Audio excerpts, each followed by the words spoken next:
guys are ridiculous. These guys are ridiculous. Now, how about them damn Celtics? We are back with another episode of How About Them Celtics. Sam and I are here recording on Saturday, August 26th, in the depths of summer, but we're almost to September. And I don't know if September is going to be much better, but I can't imagine it's worse than August. So that's where my head's at, right? That's what I thought last worse. year. And then, Yeah. I was all excited to go into work and blast the September song. And then I got news they're going to change my shift, and then I had to quit my job. So you never know what's around the corner. But Well, here we are, a year later, very much more successful than we were last year. Good news. Excellent we roll stuff. on. Hard work. Basketball-wise, it has to be better, right? Because training camp Has is to in be. September. So, And you have the Right. World Cup for the people that care about that. I know Andrew, the Knicks fan, that he said, "Hey, can you guys talk about the Knicks?" What? Thank you for listening to us, but listen to a Knicks podcast. We don't talk about the Yeah. Knicks. we're not going to talk about the Knicks. I mean, if you really want us, this can be our Knicks podcast for the day. I saw on Twitter, RJ Barrett played really bad in the last Did he? game. So I think he played really terrible in Canada. Was it the first official actual game? I think so. Maybe Canada FIBA game. I saw Does somewhere. not I don't know if play it was well in on the their road. last. Excuse me. Clearly not. Yesterday, Canada played France. They killed them. So I mean, good for them. Yeah, Rudy RJ. Gobert, by the way, very dominant. Yeah, was not good. But Terrible. Canada played 29 minutes. Or RJ Barrett played 29 minutes for Canada. He had 6, 5, and 5. So there's your Knicks talk for the day. Great game for RJ Well-rounded Barrett. stat line. I'm pretty sure RJ Barrett was having a really good qualifiers though. So I mean, Oh, he was, because Andrew would not stop commenting. I know. That's about the it. only reason I know about it. But anyways, this is not a Knicks podcast. We're going to talk Celtics. Don't worry about it. And we'll start with, I guess, FIBA kind of. Excuse me, Kristaps Porzingis not playing for FIBA, so I guess you can call it that, because he is hurt. But he recently talked about the injury, and he called it funny, which is just maybe not exactly what you want to hear about it. You but should it's put good, in he's in good spirits. The clip of Joe Pesci from, oh my God, Goodfellas. Want to make sure I said the right mobster movie. Where he's like, "Am I a joke to you? Am I a clown to you? What's funny? What's funny?" Because this is not funny. No, not exactly. Kristaps Porzingis said the foot hurts after exercise. I feel almost nothing when walking. It's a really funny injury. I have an idea what the origin of the injury might be, but it's something that builds up over the course of a career and pops out at one point. It got worse during the training process. When it started to hurt, then I couldn't get rid of the inflammation either. Now I have 4 to 6 week plan. We heard this little part where he's like, 4 to 6 weeks. Feelings are good though. And then this is another tidbit that's newer that people have talked about. Boston wanted me to continue my recovery there, but I told them it was very important for me to be with the national team, even though I wasn't playing. They supported my decision. Also, there, most likely, I will have a long season ahead of me. It is important now to spend time with my teammates in the national team, family at home. Boston respected all of that and supported me, which I think is good. And you understand it, right? Like, he obviously wanted to play in FIBA, and then the second part of him having family in Latvia, wanting to be with them as well, or wanting to be around them or closer to them. It makes sense, but the whole funny injury thing is quite the interesting angle for Porzingis to be taking here with him being out 4 to 6 weeks. Oh yeah, it's funny. Celtics just traded their longest tenured player for you. It's funny. Your foot's hurt. It's funny. Ha ha ha ha. I'm happy that it's something. I think when he says funny, it's more of strange. That's what he means by it. Yeah. But I'm happy it's something that he feels comfortable with, where it's not consistently nagging him. He can walk okay. It only acts up after he's done a workout. Like, it's not as drastic as it could be. Foot injuries are definitely a bitch, though. You don't want to have to deal with that. No, not fun at all. But like we said, it sounds like he is in good spirits, which is all you can really ask for with an injury like this. It's not like it'll just go away. And again, sampling of players diagnosed with plantar fasciitis at one point. Dame Lillard, Paul Gasol, Jason Kidd, Marcus Camby, Joe Johnson, Ty Lawson, Nene, Brandon Knight, Derek Favors, Steve Francis. You have a little wide array here. Hopefully we can have him. I was going to say, Paul Gasol. You should have started with Dame Lillard, and it gets worse. I mean, also Jakeem Noah. I'm pretty sure Shea had it last year. Embiid had it a couple seasons ago. So it's not. Embiid it's had not it like last it's summer a death and won the sentence. MVP. Yeah, it's not And a I death did the sentence. bit about the Celtics will make the second round, but Porzingis will win MVP. Not worth it. No, but funny injury. He said, and like you said, it sounds more like he's just confusing is the word he's looking for rather than funny, even though that's the word every outlet is just inevitably going to run with. And it's what we led with because it's the funny part. The part about Boston wanting him to come back, or the Celtics wanting to come back to Boston to recover there is interesting as well. Again, it makes sense for him to want to be with the national team. It sounds like he really did want to play. I mean, most of these international guys really want to play for the teams. Like Luka always plays for Slovenia. Giannis usually plays for Greece, even though he's not this year because he's also hurt. Like you usually see these guys from Europe and from other countries wanting to play for their national teams. And so it makes sense that Porzingis wanted to play for them. So wanting to be around them also makes sense. I can't imagine Latvia is going to do very well without him, but I don't really have monster. Yeah, I don't really have a problem with him staying over there as long as he's getting the right recovery stuff. Then I assume it's fine. Did you see the game that Bertans had for Latvia? Oh, was it good? 7 of 8, 6 of 7 from 3. You know the Mavericks are pissed. That's a game that I'm surprised he didn't have against the Celtics. That's usually what you get. Probably has had wanted Davis Bertans. Remember when he was the prize at the trade deadline a couple years ago, back before COVID? He was the missing piece. He was really, really, and then really Washington paid him.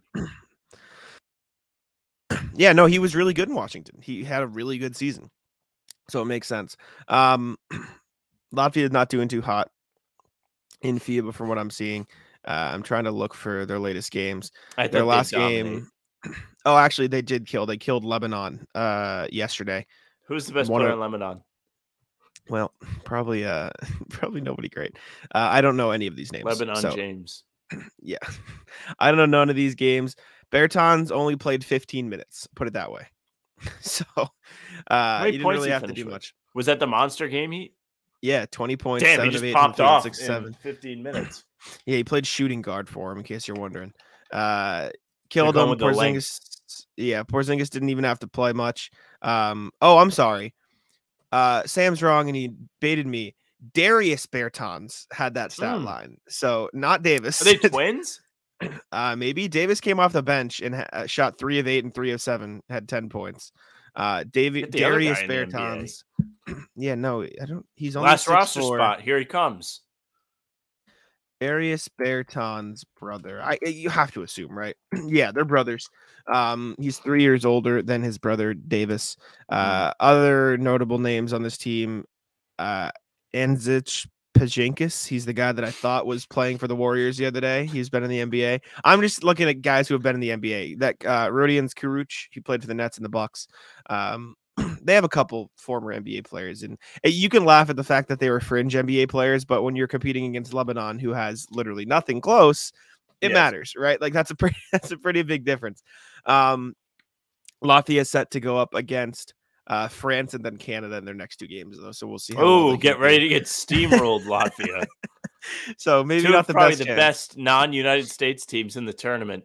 Well, get ready Canada to Canada just murdered France, so yeah. Not close, but yeah, I don't really care about Porzingis playing in Latvia. Does that matter to you at all? Or are you fine with him? As long as he's healthy, I really don't care. Well, he's not healthy, but for his recovery, I mean. Well, that's what I mean. Ask me in 4 to 6 weeks if I care. Okay, gotcha. But yeah, Porzingis wanted to stay with Latvia to recover, and says it's a funny injury, but probably it's confusing, so that's fine. Next thing we have Patrick Beverley is talking.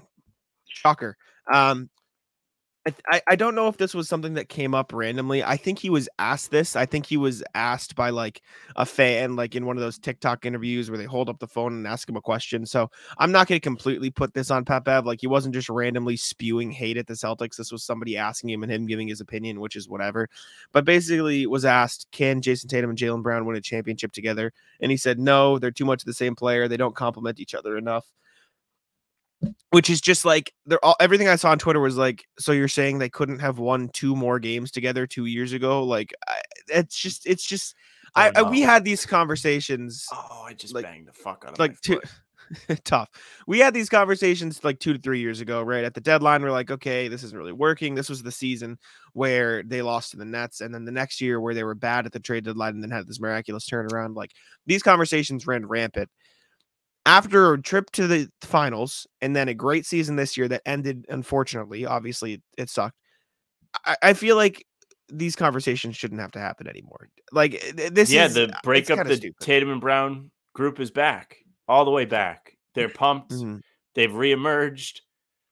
I suppose it was a real talking point throughout the first half of the summer when there was should they extend Jalen? Should they not extend him? Should they trade him for Dame? All that conversation going on. Exhausting stuff.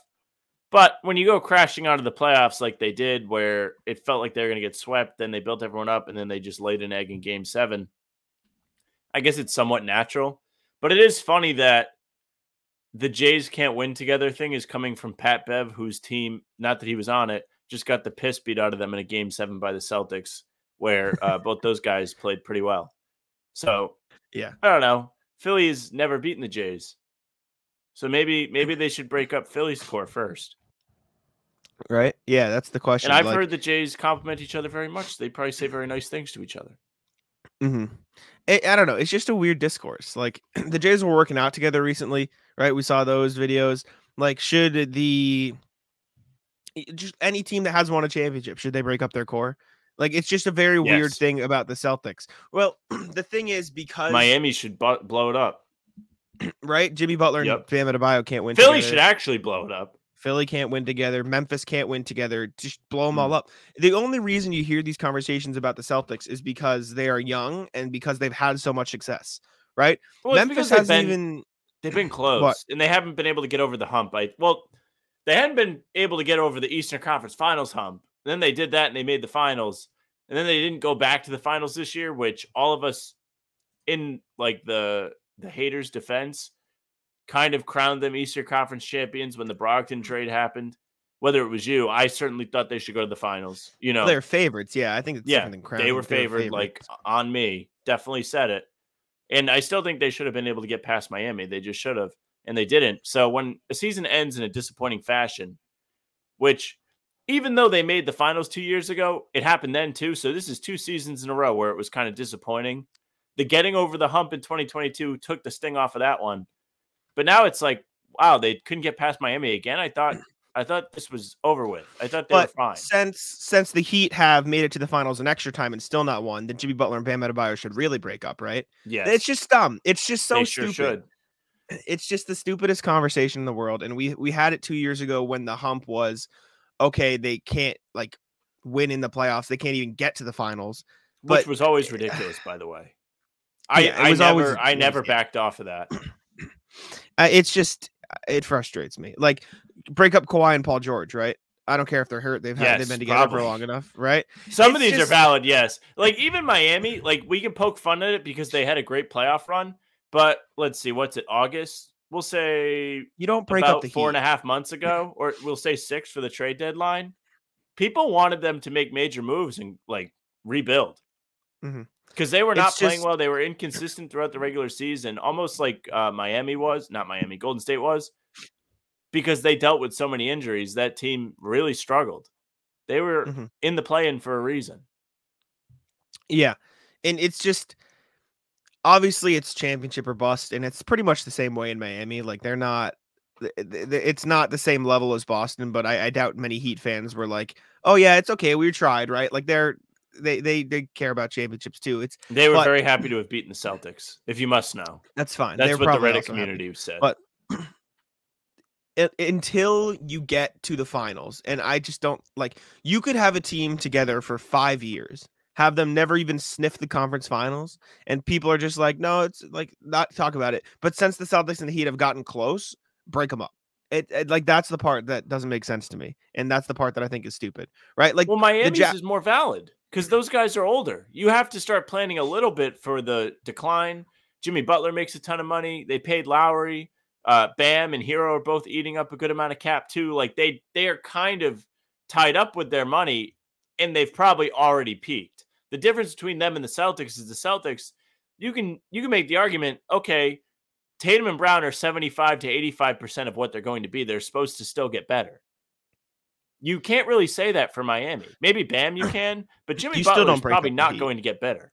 You still don't break up the Heat, though. I'm not saying you do, but I'm saying if you had to pick one, that would be the one that would make more sense. If the Celtics just blew it up for no reason, everybody would be like, what is going on? Why are they doing this?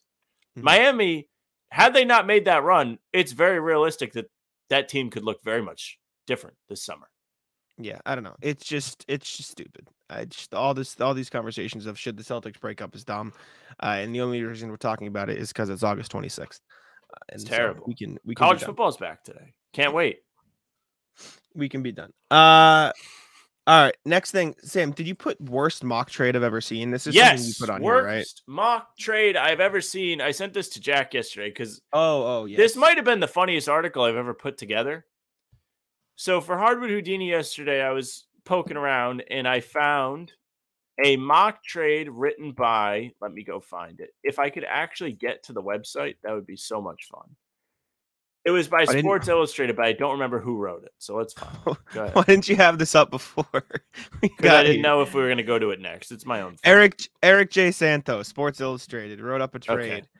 Okay. He wrote the trade. Yes. It was between Boston and Philadelphia, which probably already won't happen. But coming to Boston would be James Harden. And going to Philadelphia would be Malcolm Brogdon and Al Horford. Yeah. Okay. Now, I am no Sixers fan, but I do have a great understanding of how the 76ers fans in the city of Philadelphia feel about the Horford family. Not just Al, but his sister Anna too. I'm in the mutual feeling from the Horford standpoint. I'm sure everybody involved in this trade would be like, absolutely not. No, this is not happening. Horford may retire if this was to happen, which is not even something I touched upon in here. And we haven't even gotten to the James Harden aspect of this, where we talked about this at length last time we did a pod this week. There are 29 teams out there that could possibly trade for James Harden, and not a single one of them has interest in doing so. That's why you're seeing all of this. Daryl Morey is a liar because Harden was told he was going to be traded quickly. Well, the problem is, to be traded quickly, somebody has to want to take you in, and that's just not happening. Nobody wants that headache. He's been a pain in the ass. He's forced his way out of 3 franchises now, and the production is not there. We have reached the point in Harden's career where he is not impactful enough to act like this. Nobody's putting up with it, and you're seeing it with the trade interest around the league. So, circling back to this mock trade, the Celtics, who were 1 win away from the NBA Finals, they were 2 wins away from a championship 2 years ago, are going to trade a key piece of their core in Al Horford, who has been a glue guy every season he's been with the Celtics, whether it's this stint or the first one, for James Harden, and not to mention Brogdon, who is kind of an afterthought in this whole thing, just because the narrative isn't there for me to make fun of it, but he was the 6th man of the year last year as well. For Harden, who's going to come in here and be like, yeah, maybe I want to play in China next year if you guys don't do what I ask. And who's going to sit on the ball? Mind you, he's gotten better being with Philly and having to play with Embiid, who won MVP last year. But really, you think that's going to work with Tatum and Brown? I don't think so. Who was terrible in the playoffs? You watched him melt in game 6 and 7 against the Celtics. You would make this trade? Fairness to him, he did do like a little bit of a disclaimer and say this trade idea serves as a scenario to consider if the Celtics decide to pursue Harden, not an endorsement of the decision to do so. So to protect Eric J. Santos, he did give a disclaimer in his article. Why? I mean, this is what you get in August. Yeah, this is peak August. That's what I was just gonna say. This is truly terrible. I mean, the issue with the Celtics in a James Harden trade is, one, the fit's terrible, like you said. Like if you like, before anything else, like the fit just doesn't make sense. Derek White makes more sense as a point guard with the Celtics team because of the defense he plays and the fact that the Jays need the ball in their hands a lot. Malcolm Brogdon is important because of his off-ball spacing and his extra, scoring a little bit, but he doesn't need the ball all the time. So put those two things at the forefront of the why the Celtics, shouldn't trade for James Harden conversation. But past that, the issue comes with you just can't make a trade that both teams would want. Like, there's just no way to make a Celtics-James Harden trade, even if the Celtics really, really wanted James Harden. There is no trade that would make sense for both teams, right? This trade, I don't even think this financially works. I don't think the Celtics would have enough money to make this trade work. I don't think this is a financially valid deal. He makes about $10 million. Brogdon makes 22-ish. Yeah, I don't Harden's think in the that works. mid-30s. It's pretty close. I'm gonna put it into Fanspo. We're going to the real quick. monitor for this mock trade. Yeah, we're going to VAR because I don't think this actually works for the Celtics. I didn't even check it. It works here. The Celtics would be taking on like 3.1 million extra, which I guess they can afford to take on because I don't know. But you'd probably have to the put software in, hasn't put in the new CBA yet. Yeah, you'd probably have to put in like a Pritchard or something else to make it work with the new CBA or whatever, which just makes it even worse.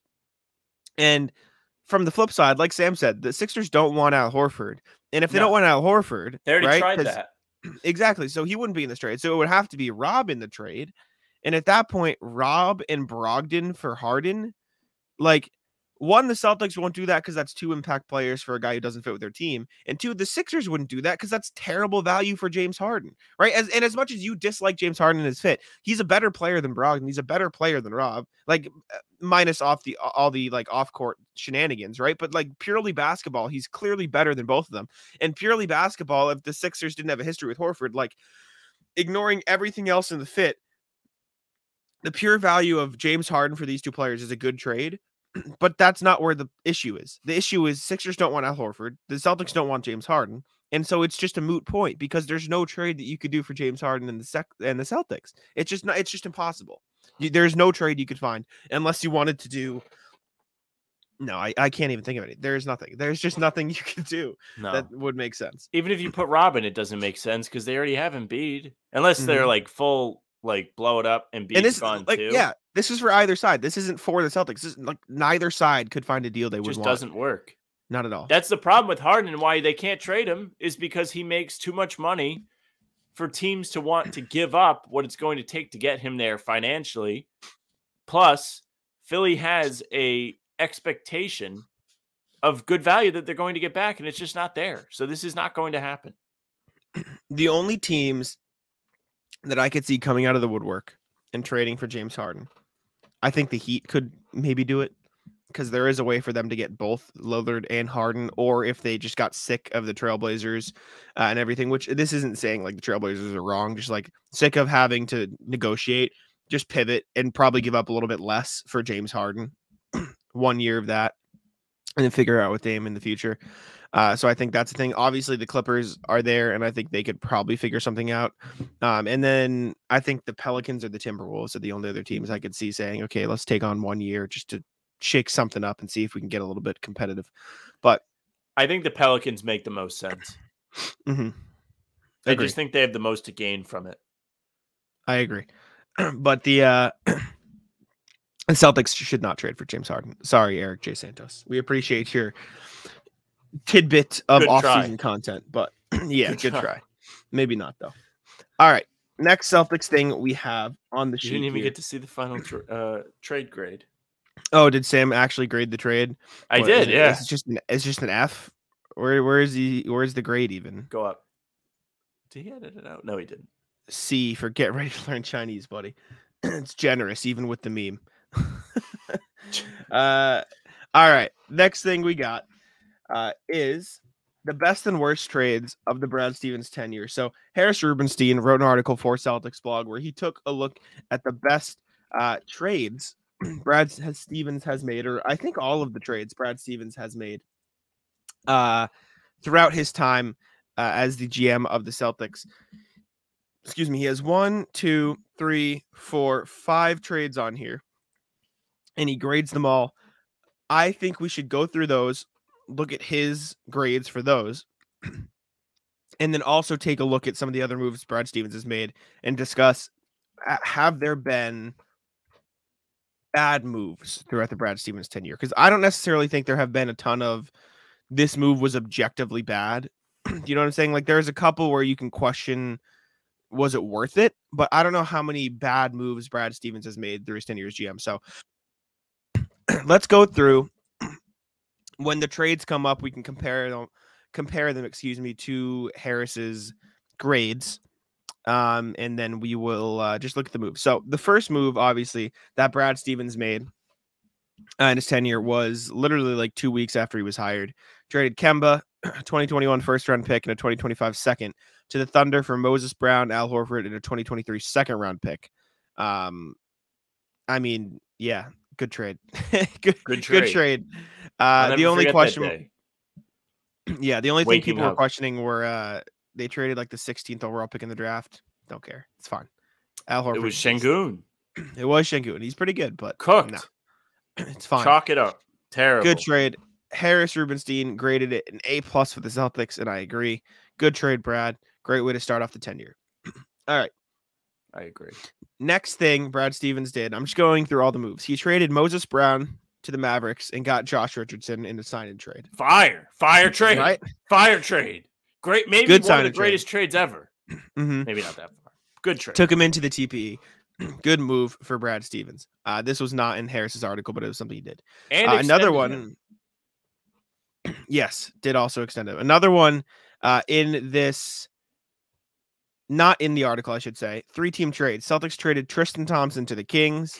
Hawks traded Chris Dunn, Bruno Fernando, and a second-round pick to the Celtics. Kings traded DeLon Wright to the Hawks. So basically traded Tristan Thompson for Chris Dunn, Bruno Fernando, and a second-round pick. Good job, Brad Stevens. Chris None of Dunn that never suited up. Now he's playing on Utah. Mm-hmm. Next 3 things that Brad did. Signed Sam Hauser to a 2-way deal. Good job, Brad. W. Signed Dennis Schroeder to a contract. Whatever. Wasn't a fan, but it is what it is. Got Tice back. Fine. Signed Dennis Cantor.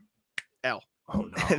Only L. I maintain that is the only L of Brad's tenure, mainly because they literally gave up Desmond Bane to get off of his contract, and then Brad Stevens was like, nah, we'll bring him back. I'm surprised you don't put Schroeder as an L. I didn't like the way Schroeder played and his fit with the team, but he's a good player. Ennis Freedom's just a bad player. Like, he's just not good. So, yeah. And a bad human. So we'll just round it out there. L by Brad. Sign and trade, Evan Fournier, whatever, that's fine. Chris Dunn, Carson Edwards in a second for Juancho Hernan-Gomez. Sure. Kind of an L. Whatever. Yeah, mid. Bunch of signings for training camp. Only one that mattered. Signed and waived Luke Cornett to keep him in the G League. W. Good job. Lost Garrison Matthews. Made all Celtics fans cry. RIP. A bunch of stuff during the season for the COVID season. Traded Juancho Hernan-Gomez to the Spurs. Got Bol and PJ Dozier. That didn't matter. Both quality players. Yeah, literally didn't matter at all. February 10th. Romeo Langford, Josh Richardson, 2022 first-round pick, and a 2028 first-round pick for Derek White. W. Big W. A lot of moves with the Spurs, by the way. That's yeah, back-to-back, and the Noah Vonleh one, which will come up, was also, they traded him to the Spurs to get off the contract this year. Yep. Harris gave it an A+.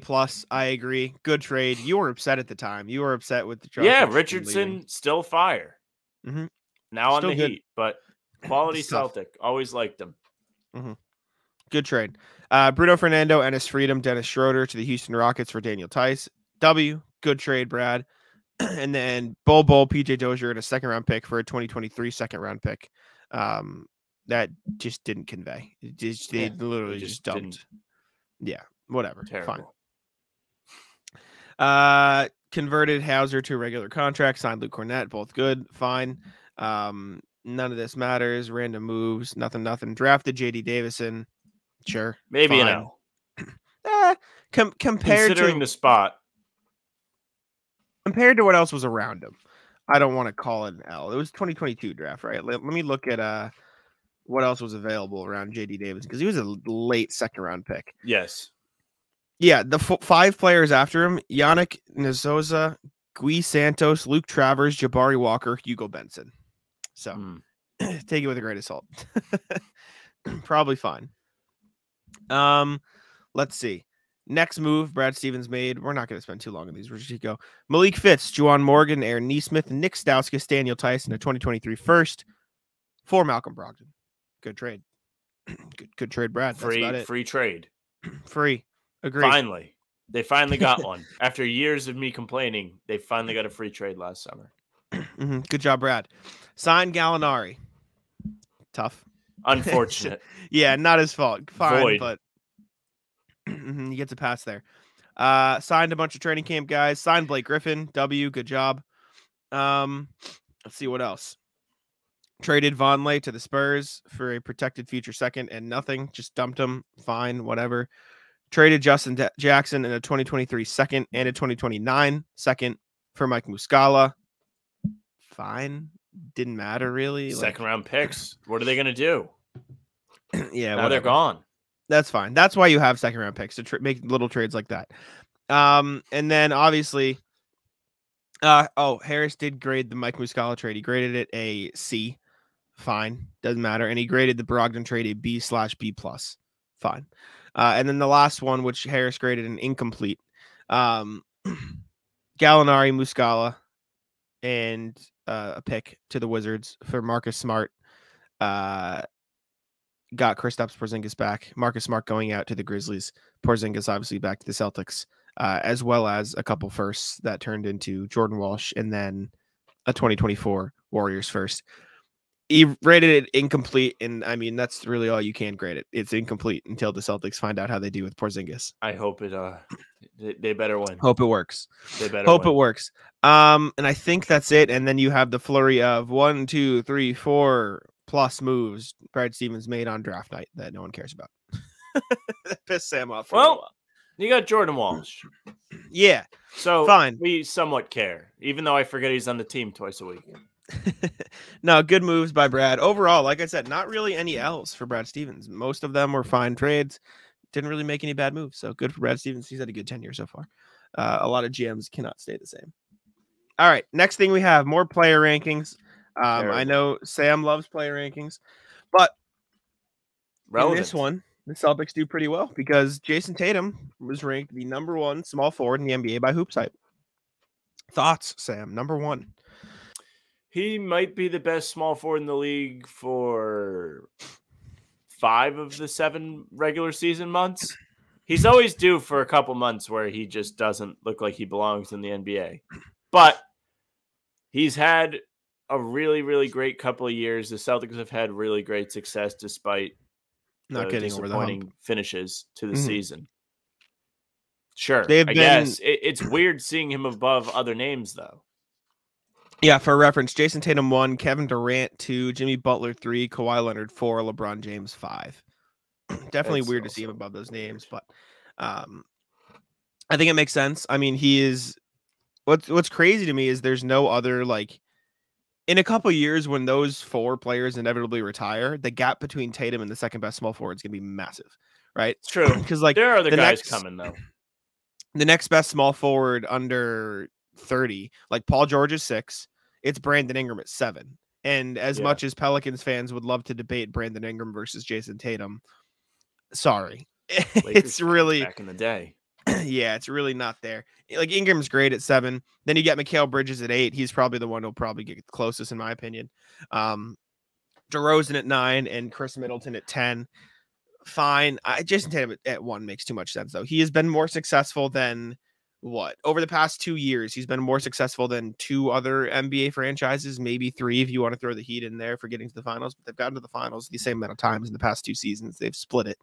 And then the Warriors and the Nuggets have been more successful because they won the title, right?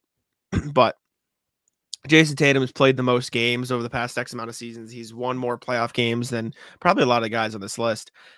He's already the best. He's just is, and people. It's can debate so weird but seeing him at the top, dude. It's weird seeing him above Durant. It is. A year ago, he wasn't above Durant. I don't think. I mean, if you ask people after that Nets series, people would probably say he was. Maybe he killed him. He murdered him in the Nets series, man. But then last summer, it was the summer of the Celtics are getting KD, and it wasn't for Tatum. Like Tatum was not the guy going out in the trade. It was Jaylen Brown. But it was like, who's going to be the number 1 if Durant comes to town? We didn't know. It was a true debate. Now, circling back on there's a difference. Circling back on our conversation, it's funny that people are like, "Oh, KD." I mean, Jayson Tatum can't play with Jaylen Brown, but they're like, "Oh yeah, Kevin Durant, that's a good idea." It's definitely not the exact same player. It's true. Rest of this list, in case people are interested, Franz Wagner at 11. I don't know the rest of this list, but that's a lot. Andrew Wiggins at 12, Scotty Barnes 13, RJ Barrett 14, Anunoby 15, Michael Porter Jr. 16, Devin Vassell 17, Jade McDaniels 18, Keldon Johnson 19, Bojan Bogdanovic 20, Benedict Mathurin 21, Dylan Brooks 22, Trey Murphy 23, Bruce Brown 24. The small forward talent falls off is basically what we just learned. It feels like any there's a lot thoughts? less stars at the small forward position now. Yeah, than the guards. I know there's still a solid 10, 12 guys that are stars, but a lot of small forwards now are just catch and shoot 3-and-D guys, and that's kind of what you want. Because you can rely on them to do their job. They're long. If they're good at defense, they're switchable. They can guard multiple positions. And if they're knocking down threes, they're the perfect fit on any competitive team. Any issues with the rest of these rankings? Any thoughts? I think – hold on. I did have something. I'm scrolling. I thought that who's 14? 14 is RJ Barrett. Keep going down. Which way? Like like OG higher 15. up the ranks. Oh, I thought OG was low. That's what I was gonna say too. Yeah, I think he should probably be above. He should RJ be right Barrett. next to Wiggins. You think he's better than Scotty Barnes? Yeah, it's fair. all defense. I think it's different. I think Anunoby's probably better right now, but Scotty Barnes very clearly has the higher ceiling. OG might be the best role-playing small forward in the league. That's why. I think him and Wiggins are the same. I think him and Wiggins are the exact same player, which is not that's not Franz a diss on them. Franz is nasty. Yeah, he's going to be really good. That Magic team, get ready. They're coming, just like the Pistons last year. I think DeRozan might be a little low. I know he doesn't. Should be higher. I know he doesn't contribute to winning, or he hasn't the past 2 seasons, but have Ingram and Mikal Bridges in their solo spots, right? You know what I'm saying? Like, yeah, for how good DeRozan has been, a 2-time All-Star, to put him below Mikal Bridges and Brandon Ingram, like, I think by this time next year they will both be better than DeRozan, and if that's what this is predicting, fine. But right now, heading into the season, putting DeRozan below them, even DeRozan below Paul George, right? Like, I know Paul George's team has made the playoffs, but Paul George wasn't on the court, right? I don't know. I think DeRozan these gets kind a of little things too are projections, where he wants people to be able to come back to this and be like, damn, he knows ball. Sure, that's fine too. I just think DeRozan, as much as the Bulls stink, I think he gets too much of the hate for it because he's a good player. DeRozan's a good player. But anyways, Tatum number 1. Cool. Good job. All right, next thing we have the Boston Celtics $15 challenge. This was put together by Trevor Haas for Celtics blog. And Sam, we're each going to make a team. Have you seen this at all, or am I surprising you? I have not. I mean, I saw it was happening, but I haven't really gotten to look at it. You've seen the $15 challenge, right? You know the concept. Yep. There are players ranked $1, $2, $3, $4, $5.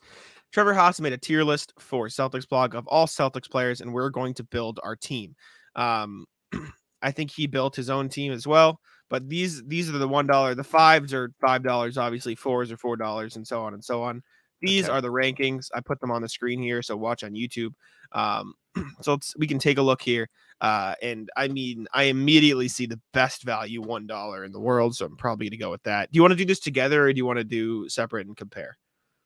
Let's make one together and we can debate. Perfect. Okay.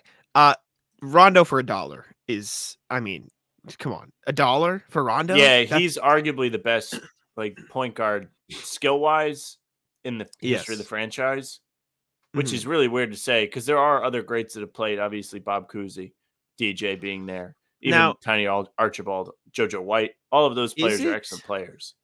Is it worth taking a $5? Obviously, the best players, they're the best. There's some real value at the $4. There's some great Tatum and Garnett being $4 each is crazy. You know what I'm saying? If you pick Tatum, Garnett, Ray Allen, that's $8 right 11, there. And you've got $4 left to play with, so you can pick your last 2 out of the 2s or the 1s. That's where it gets tough because like Rondo's great for $1. You could also go Dennis Johnson for 2 and be fine at the point guard. So that's tough. If you go 4-4-5, that's 8, and then you have 5. You'd have 2 $1 and 2 1 like Ainge and Rondo. If you want to do like Tatum, Garnett, Larry Bird, Ainge and Rondo, that'd probably be pretty good.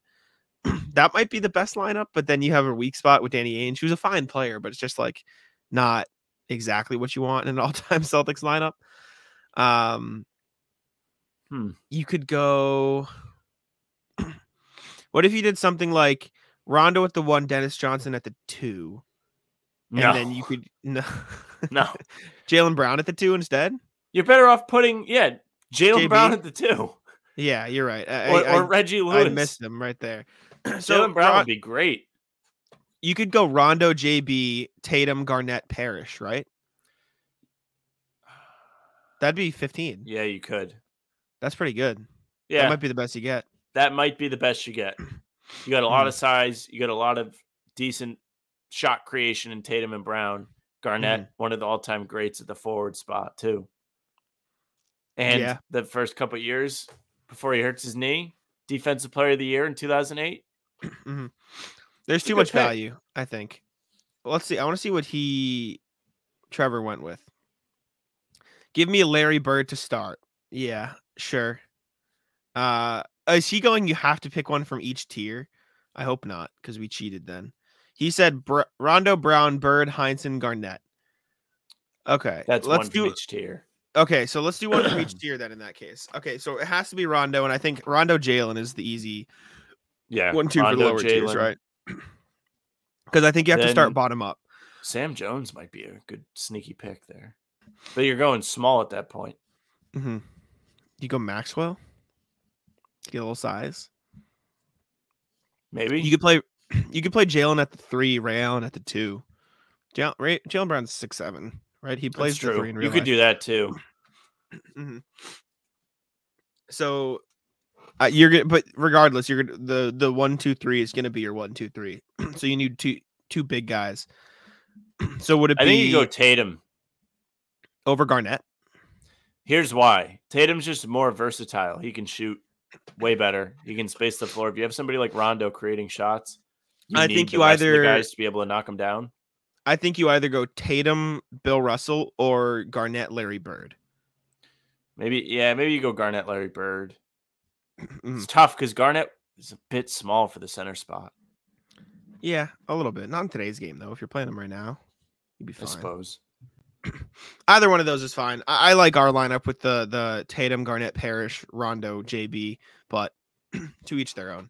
I just thought that was a fun activity, so we'll leave it there. And then I believe what is our last Celtics thing of the day is another Celtics blog article. Thank you to Celtics blog for giving us the content. Mike Dinan of Celtics blog wrote something.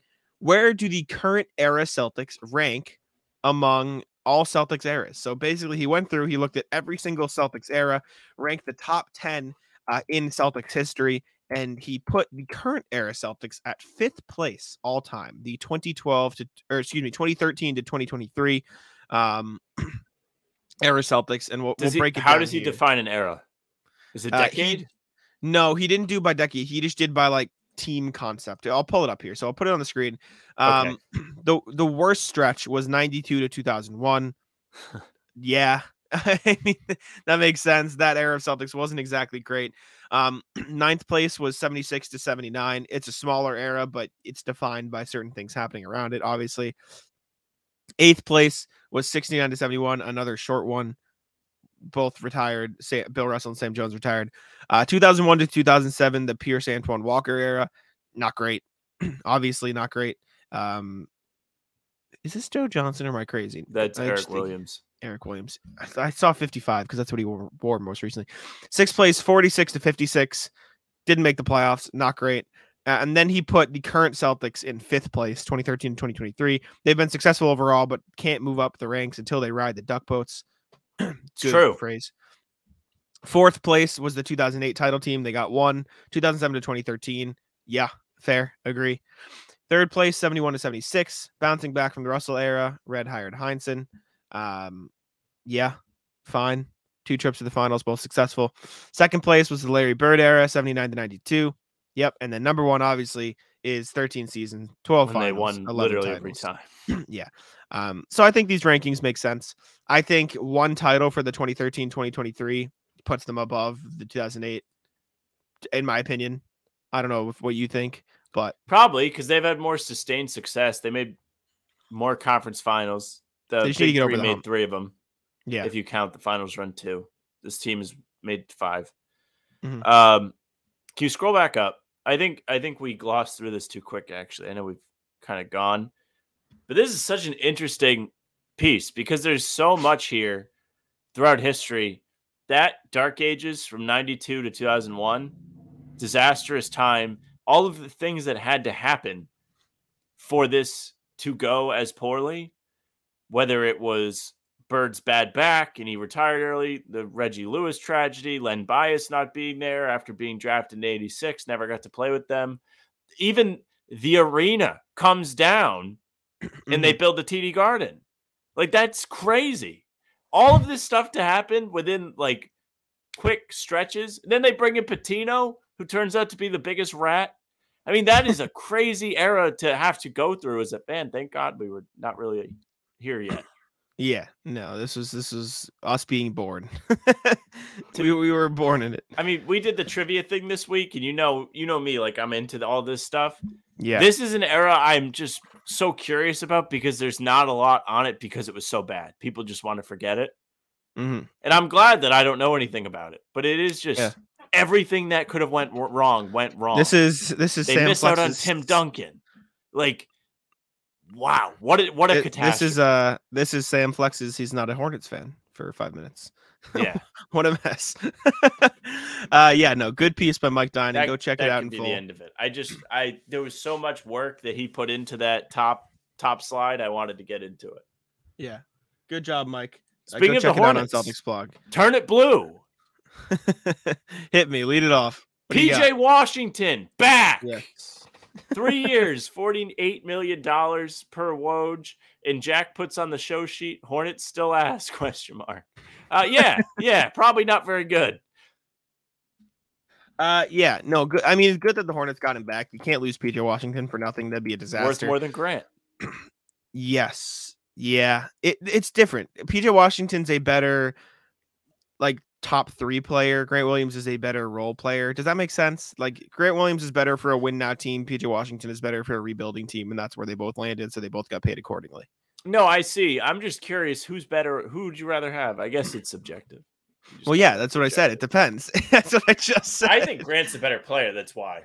I think he's better for a team trying to win a championship, but if you're a team trying to rebuild and find pieces that could eventually grow into a top 3, top 4 team on a championship, Grant Williams is who he's going to be. PJ Washington still has room to grow. I think that's the difference.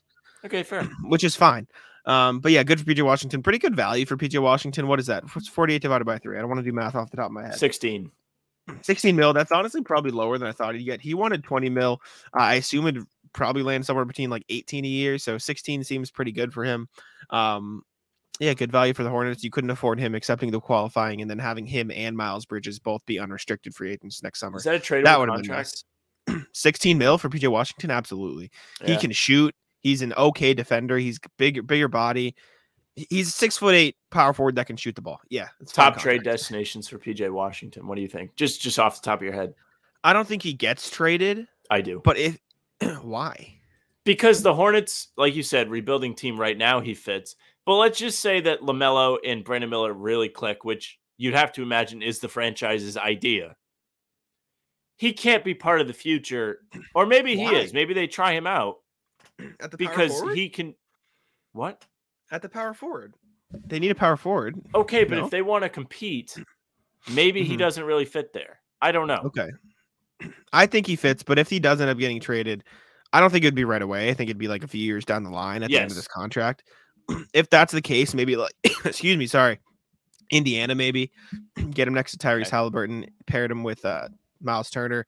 Maybe you throw him over to the Pelicans, pair him with Zion. It's a smaller front court, but you could have them both back and forth. Jonas Valanciunas also there. That'd probably be worst fine. Replacement for when Zion's fat.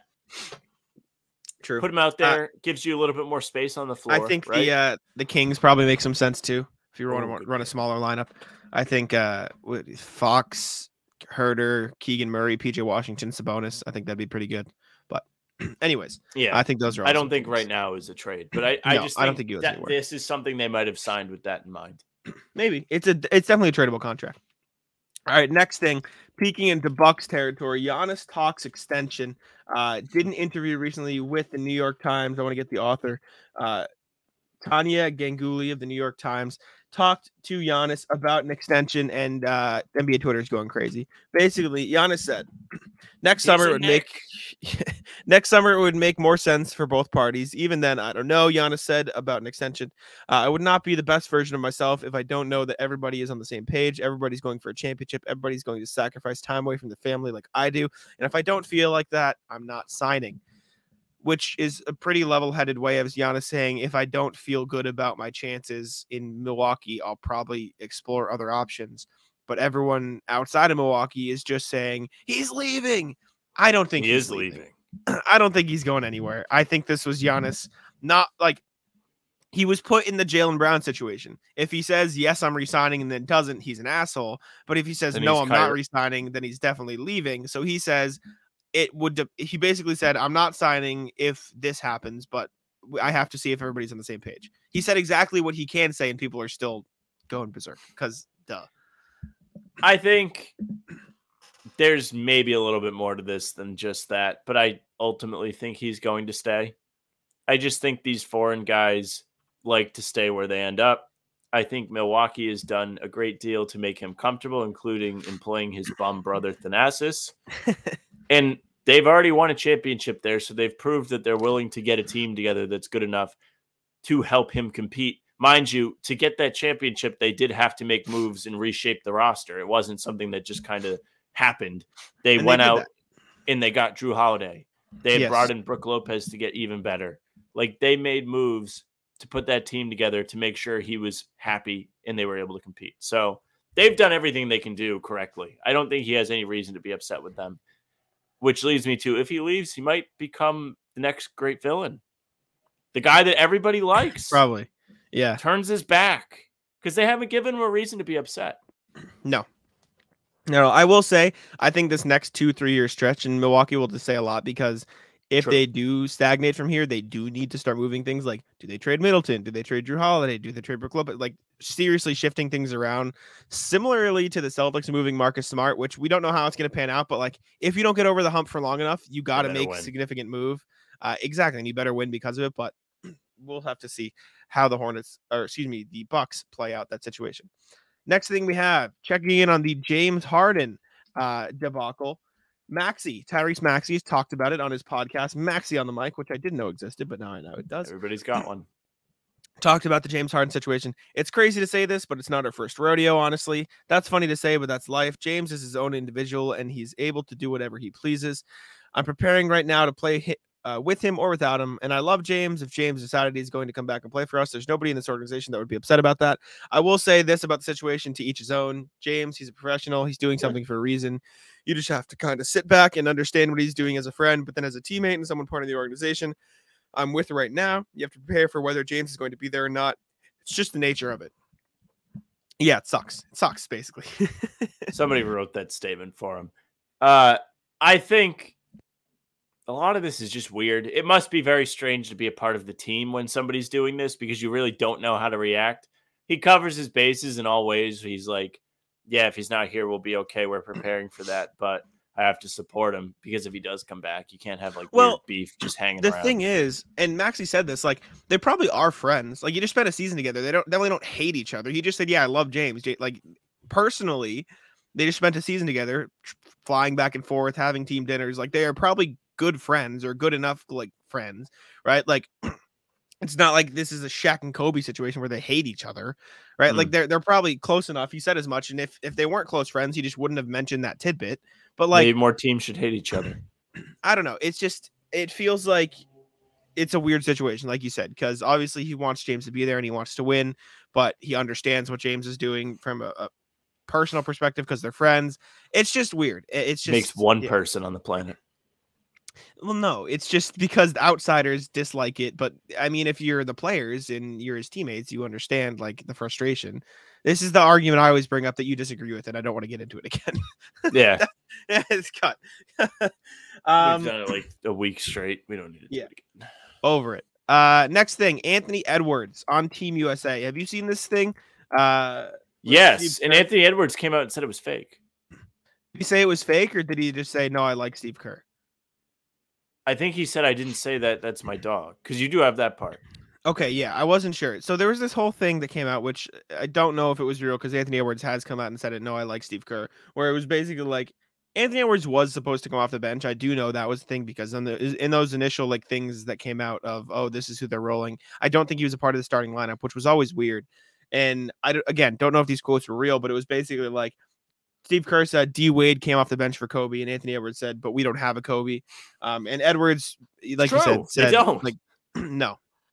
Edwards said, that's my dog in response to, or in reference to Steve Kerr. So it sounds like it could be fake, but Anthony Edwards has been just murdering people for Team USA. He's nasty.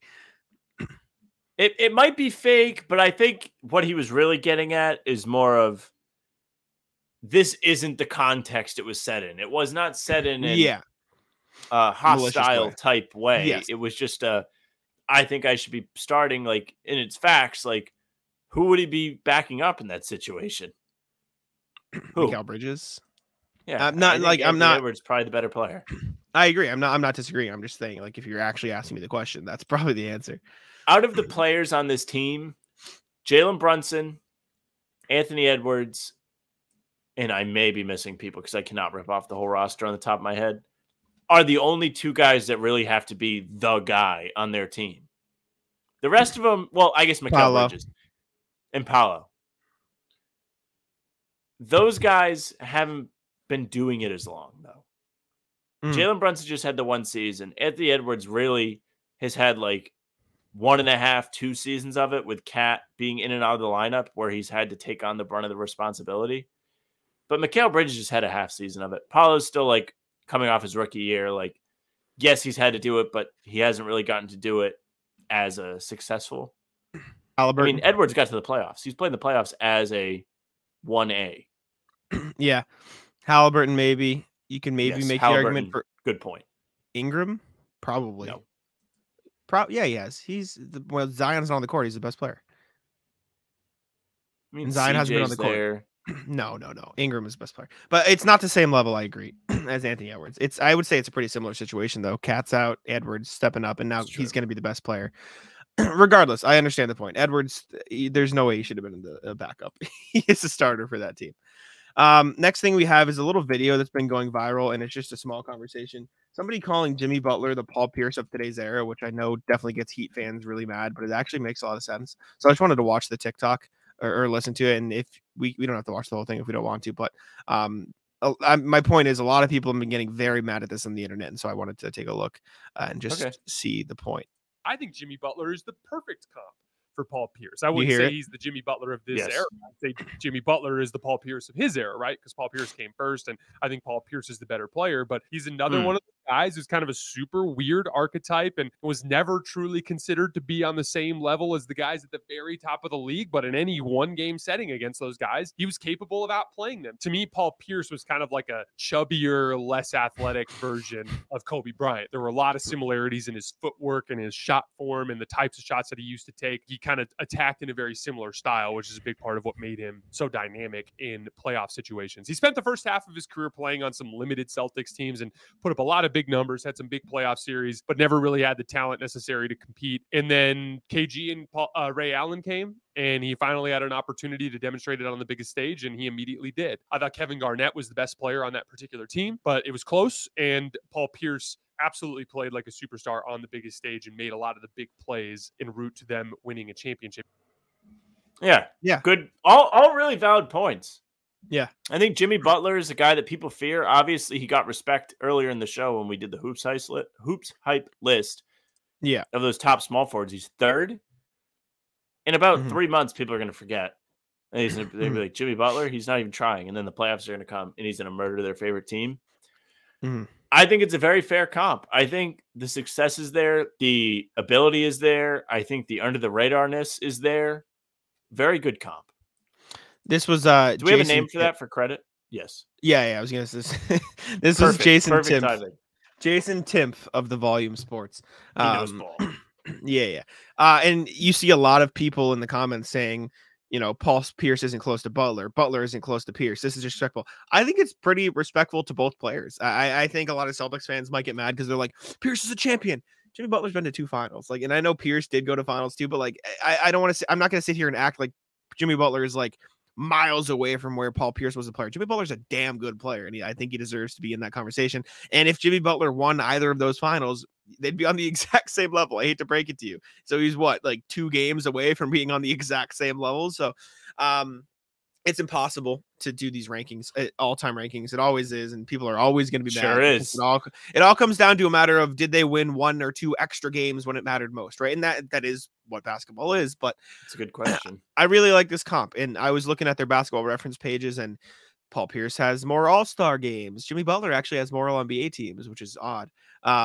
Jimmy Butler has the all-defense. Obviously, Pierce has the titles. Obviously, there's a lot of things that go into it, but I do think they're on the same level. And that's been going. I mean, that tweet with that video has 4.8 million impressions, so it's going pretty viral on Twitter, and a lot of people were talking about it. So I thought it was interesting enough to bring it up here. I don't think he says anything egregious, though. I get why people get defensive of their favorite player, but I don't think you can watch that and be like, well, no, that argument's not fair. I just think the added context of all of the beef between Pierce and Dwayne Wade probably has some Heat fans mad, and the same thing about Celtics fans because they are on those respective teams. Pierce isn't that much worse than Dwayne Wade. No. He is worse, but he's not. Yeah, I don't know. If you put him on a list, yeah, but they're pretty close to the same level, if not on the same level. Yeah, I just thought it was interesting. All right, last NBA thing we have today is a list by Matt Moore of Action Network. He tweeted out his top 100 player rankings. Tweeted out, "Give me all the hate," and people have been giving him hate, which I understand why, because fans get defensive, and that's the nature of the beast. And there are some pretty I don't want to say, everyone's entitled to their opinion. I'll put it that way, and I disagree with some of his. So let's take a quick look. There's nothing too crazy inside the top 10. Jokic, Giannis, Steph, Luka, Jayson Tatum at 5. This is 5. Top 5, kind of very egregious. high. Butler at 6, Booker at 7, Durant at 8. Durant at 8 below Booker is excuse me, another interesting thing. Embiid at 9. I know you're gonna love this. Embiid at 9. Excuse me, I had to cough. Shea at 10, Kawhi at 11. LeBron. There you go. There it is. He said, how far down? He went into this list and he said, how far down can I put LeBron? Because LeBron has the most passionate fans in the NBA. They will die for that man. That's not why people are Taylor mad. Swift. That's not why people are mad. It's going to be one of the reasons. I'll show you exactly why people are mad. This is the thing I've seen the most. LaMelo Ball at 84. Al Horford better. Mitchell Robinson better than LaMelo Ball. That's an interesting take. That's quite the take. This is a where weird you see... case, though, because I'm not saying that he's right about this, but I feel like LaMelo has the biggest range of how impactful you can make him out to be. Because the Hornets are just there rotten at the bottom of the Eastern Conference every year. How good can he be, really? LaMelo Ball worse than Mitchell Robinson when Mitchell Robinson's description is blocks and rebounds. Somebody's got to do it. It's crazy. What is the description on LaMelo? I can't see it. It's safe to say I'm lower on Ball than consensus. I don't see last year as a product of his injuries, though, but I'm not sure Ball plays in a way that helps the team win, which I think is a bit unfair considering the teams he's had in Charlotte aren't conducive to winning because they've been horrendous, but I understand it. Some of these other things I think also get a bit crazy, like Michael Porter Jr. being worse than some of these guys ahead of him. Like Michael Porter Jr. is a worse player than Kyle Kuzma. Thoughts? It's just when you're picking at straws Kuzma down had a really here. good season. They just play different roles. That's the problem with lists. Is the NBA now is not. It's more of a team sport, and positions mean less, and it's more of a role based thing. Bradley Beal at 63. Thoughts? I mean, the players he's around, like I would say, is somewhat fair. Walker, Trey Murphy III better than Bradley Beal. Not them, but the ones like underneath the DeJounte Murray picture. Like, I don't know if Trey Murphy's better than DeJounte Murray. Austin Reeves better than Bradley Beal. Thoughts? Probably not. No. I think some of this these is are why crazy. I hate lists. I know, and I just thought this list was something to look at. Cam Johnson above Brook Lopez, above Aaron Gordon, Julius Cam Randle, Johnson, DeMar I'm not really DeRozan. convinced he's very good. Fred VanVleet better than Brook Lopez, Aaron Gordon, Derek White, Franz Wagner, Nick Claxton. I don't know about that one. Zach LaVine up here, Darius Garland. I don't know. Kristaps better than Jaylen Brown. Sure. I just thought this. I saw that list going viral on Twitter. The funny part of the list is not the list. The funny part of this whole story is he's getting upset that people are coming at him. Yeah, after he made a list and said, "Hey, get as mad as you want," and he's going on Twitter now, from what you told me, and being like, "Why is everyone attacking me?" And it's the "I think you should leave," where he drives the hot dog car into the store, and he's like, "We're all trying to find the guy that did this." That's what it is. It's whatever. Everyone's entitled to their own opinions. It's just, yeah, I don't know. Yeah, he's the one thing he said, like, I try to be receptive to good criticism. Dude, you literally asked for hate. You didn't ask for criticism. Your tweet said, "Bring me all trying your to find hate." the guy that did this. I don't know. I like I said, everyone's allowed to have their own opinion. I don't really care that much. I just thought it was interesting to see him get interesting. It's August, so seeing him get torn to shred on Twitter gave me something to look at. Put it that way. Anyways, all right. Head into the rat list now. I'll let you lead it off here, and I'll change the background to Matt the Rat on the screen. You got something ready to go? Yes. Rat list, the Thai restaurant I went to last night. I love this Thai restaurant. I will not roast it Thai food good by name because it typically is excellent. My girlfriend, I, and her roommate were all hanging out, and we were going to go see a movie. And the food took so long that we had to push back the showtime that we were going to see. Because we went there probably with an hour to spare, and it took that long. Not only did the food take long, but I finally get my food, the roommate gets her food, and my girlfriend's food still has not come out. So we have to wait even longer for food to come out, now with food in front of us. Do you know how difficult that is when you're hungry? And you've just got it taunting you. I will say, unless you know specifically that this restaurant usually takes shorter, like it does. It does. An hour. Okay, I was gonna say giving yourself an hour at a restaurant is a bit questionable, but if it usually takes shorter, usually you know that's fine. Okay, in that case, yeah, I understand. Also, the whole food thing, that's definitely tough. It is. It was just like we were just sitting there. That's rough. I'll rat list DoorDash because I ordered something last night. Super excited. I see it's like, oh, it's arriving now. I go get my drink. I go to everything. I go to get it. Just delivered it to the wrong house. Just not at my house. And what did you do? Yeah, they have a button where it's like, I didn't get it. And I just like reordered. And so my food came and they didn't charge me extra. So I just got a new order, which was fine. But it was just like, I had my drink. I had everything. I was ready. I was super excited. I was super hungry. Sat down. I look at the picture. Not my house. Just delivered it to the wrong house. I've had that happen before. I ordered food when I was working at the news station, and I was starving. Yeah. And the guy just never showed up. Yeah. I was rip shit with how mad I was because not only did it take a while, then I was trying to contact the person. They would not get back to me. Yep. And I had no food, and I had to go home soon. Like, it was just all of it compiled together was an infuriating afternoon. And then there was another time where I accidentally ordered it to the wrong address. Shout out to the driver who went back and got it. Shout out to that. There you go. W. Rat list.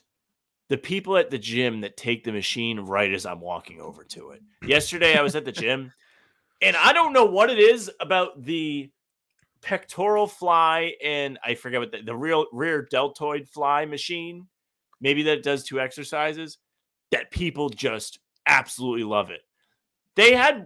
Planet Fitness has 2 of these machines. One of them was broken for like 2 or 3 weeks. So there was only one. Everybody and their mother wants to use this machine.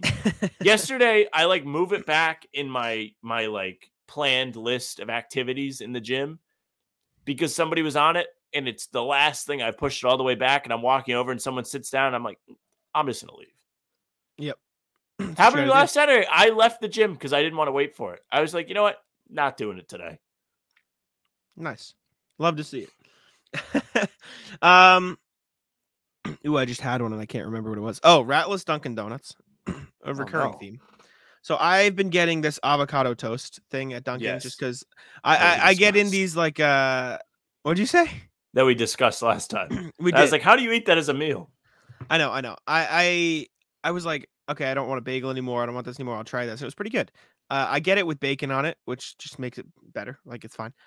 But one Dunkin', whenever I order it with bacon, just doesn't put the bacon on. They're just like, nah. They charge. And I don't know. Yeah, I mean, I get it on the app. I do it on the app because I have big order and I just do the app and I get it on and I get points through the app too, so I can get stuff for free eventually. I need to get the app. I go too much not to use the app, dude. I don't know why I don't do it. It's like a you make fun of me for using the app, and now no, I don't use the app to order, but you can still have them scan your app so you get points. Yeah, it's just easier to use the app to order. But anyway, is it? Yes. Tell me more about the bacon they don't put on your food. Well, I've learned that it's just this one Dunkin' that doesn't do it, and it's consistent too. It's not like they forgot one time. Every time I order it, they just are like, no. And I don't know if it's because the avocado toast comes prepackaged and then they have to put bacon on, so they're just skipping that step because they're lazy, or because they forget every time. That's what I would do. But ratless them for not putting the bacon on it. Ratless, my friend. My friend McKenna. Today, before we do the show, I'm like, hey, anybody want to play video games for a bit? Because I didn't know if Jack was awake yet. Like I was like just trying to kill time. Yeah. And he was like, yeah, I'll play. And then like I got out of the shower, I sit down, just Houdini, nowhere to be found. Jack and I start recording. He's like, hey, you still on? No, I'm not. It was like 45 minutes after I was like, I'm on. That's tough. So ratless. Yeah, that's a tough look. I'll ratless my friend Harry. We'll put him on the rat list. He plays CSGO, right? And so I wanted to play video games. That was what was there. So I re-downloaded CSGO. I'm terrible at it. I'm not good at it. I don't play it. But I'm like, okay, I want to play video games. We're in the channel and we're like, okay, let's play something else instead. And Harry's like, no, I'll just watch. Rat. Just play the game that everyone else wants to play. He goes, no, I don't want to play that. I'll just watch you guys play. Fuck off. At least I'll say this. Correct on the rat list that he is like saying he doesn't want to do it when everyone else like is doing it. I re-downloaded CSGO to play. Respect to not being like, I'm not going to participate at all. Correct way to handle the activity that you might not want to do. I suppose. Instead of, just because I have friends like we'll try and make plans in the group chat and they'll be like, we should go to this person's house for game night. Someone will be like, no, can't. Like they won't be like, but you guys go ahead. It'll hold up the plan. Or we tried to go to Six Flags this summer, and we had one person be like, I can't do these days. So we just never went. Why didn't you just go without him? Oh, that's fucked. You went without me. Oh, really? Yeah, no, that's worse. That is extra rat list. Oh man, I'm trying to think if I have anything else on the rat list. It was a short one today. I didn't have anything specific. I don't have any long stories today. Nobody pissed me off. Me neither. I can anti-rat list. I got Chick-fil-A. You actually got me to have Chick-fil-A again because you were like, oh, I don't know how you can eat those avocado toasts when Chick-fil-A is right there. And so I got Chick-fil-A because it made me think about it. I mean, an avocado toast is probably 3 with the bacon, probably 400 calories. A Chick-fil-A sandwich is 400 calories. No, it's fine. And I'm saying, like, I got Chick-fil-A. Anti-rat list, they just give you so much Chick-fil-A sauce. Like, I just didn't use it all. So I just have so much extra. It's great. Yeah, no, it's anti-rat list, but I just have it everywhere now. Rat list us for dropping Chick-fil-A on a Sunday when this pod comes out, so the listeners can be like, I can't go get Chick-fil-A now that you guys talked about it. Yeah, no Chick-fil-A for you. Sorry, not today. Is there ball tomorrow, by the way? I'll ask you. Yes, you're in. New or old gym. Perfect, amazing. Oh, I should ask about Henry. I don't know what Henry's doing. Can I still ask him? I'll ask Henry. That's fine. I'll ask him today. Actually, I think Henry's at a cornhole tournament right now with my stepdad. Yeah, staying awake. Yeah, standing there. He's not moving around enough. No, Henry's not off. Henry's nasty at cornhole, so I'll give him that credit. Anyways, that's all I got. You got anything else for our list? No, I'm starving. All right, we'll wrap it up there. I am also hungry. Thank you all for tuning in. We appreciate you for watching. Make sure to check out How About Them Celtics.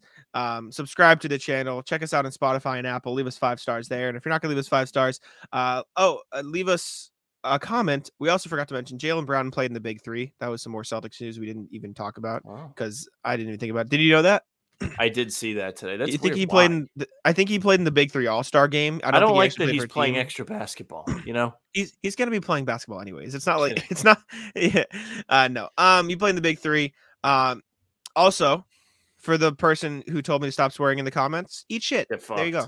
There's your swearing. Yeah. That's just the dumbest thing ever to be. And somebody came to our defense. Did you see that? Yeah. Shout out I should have rat listed that. Like, anybody that's really getting upset about swearing, I don't know what to tell you. Put it back up. I just don't know. Those might be my least favorite complaints in any situation. Not even like in regards to us, but like, oh, you're swearing. Yeah, it's if you're not saying like an offensive word to somebody or a slur, it should just about be fair game. Yeah, like me telling the person to eat shit. That's where you can get mad if you want to get mad at me for that. But once it starts to become a little hateful, that's when you say no, definitely don't say that. Just swearing for the sake of it though. Like, yes. Like, what are we doing? Who cares? Like, stop. Why are you swearing so much? I'm not a prude. I don't care, but others do. It doesn't make you cool. That's just how I fucking You care enough to comment. Like, yeah, get over it. And then and then you go stop swearing putts as if you inserting putts instead of bitch or asshole it makes it any different. Like, you're finished. Right? Like, you're just an idiot. You're a moron. And should we stop doing the show? Yeah, right. You know. But craziest thing is that person commented on our video today. Did they? Not even talking about swearing. Yeah, just talking about the video. Like, did they enjoy it? Yeah, that thing annoys me. They were just talking about like like general stuff. Like, I can't believe our luck. Maybe I'm a homer. Blah blah blah. Talking about like how great Jordan Walsh is. This is right. Like, I don't know. And then we had another person defending us in the comments. I want to find it now. They were complaining about the copyright thing we have on our highlights videos, which I understand a little bit. Like, it is frustrating, but like that's what we have to do so we don't get our videos taken down, so we can still monetize, so we can like react to these highlights. And they responded, I gotta find it now. These basically episodes are unwatchable. That's what it was. Yeah, he's like, these are unwatchable. And then we had a legend in the comments go, well, then stop watching them. Listen, and it was the guy who keeps fighting with the Sean guy. It was ILL. I don't want to be making videos of us reacting to highlights any more than you want to be watching them, but this is what we have to do. Yeah. They goes, these episodes are unwatchable. Copyright banner is so hard to see anything. Someone goes, why are you commenting them? If it's as unwatchable as you say, you wouldn't have watched it. Well, no. I because that person's heart's in the right place. They just want content that they can enjoy. We're learning. It's the summer. We're trying to get through it. For what it's worth, if the person who commented that is listening now, I did try to lighten the filter a little bit, but I immediately got the red copyright flag on it. So I gotta find a balance and try to find a way to make sure it's not there. So, but yeah. Anyways, long outro today. Thank y'all for watching. I'll let Sam take us home. Yes, thank you very much for listening or watching. If you're watching, you're on the YouTube page, whether that's ours or CLNS's. If it's ours, hit subscribe. There's two, but hit the notification bell for us because we're putting daily uploads up. So you don't want to miss any of that. Keep yourself entertained as you wait for the season to roll around. You can find us on Apple and Spotify as well. You can leave us a nice 5-star review there. Say something nice. Social media is at How About Them C's, Twitter, Instagram, and TikTok. The Facebook page is just the name of the podcast. You can find Jack at Jackson NBA on Twitter. You can find me. It's Sam LaFrance NBA. That's it for us. Bye. Tic-tac-toe. Come on. Tackles.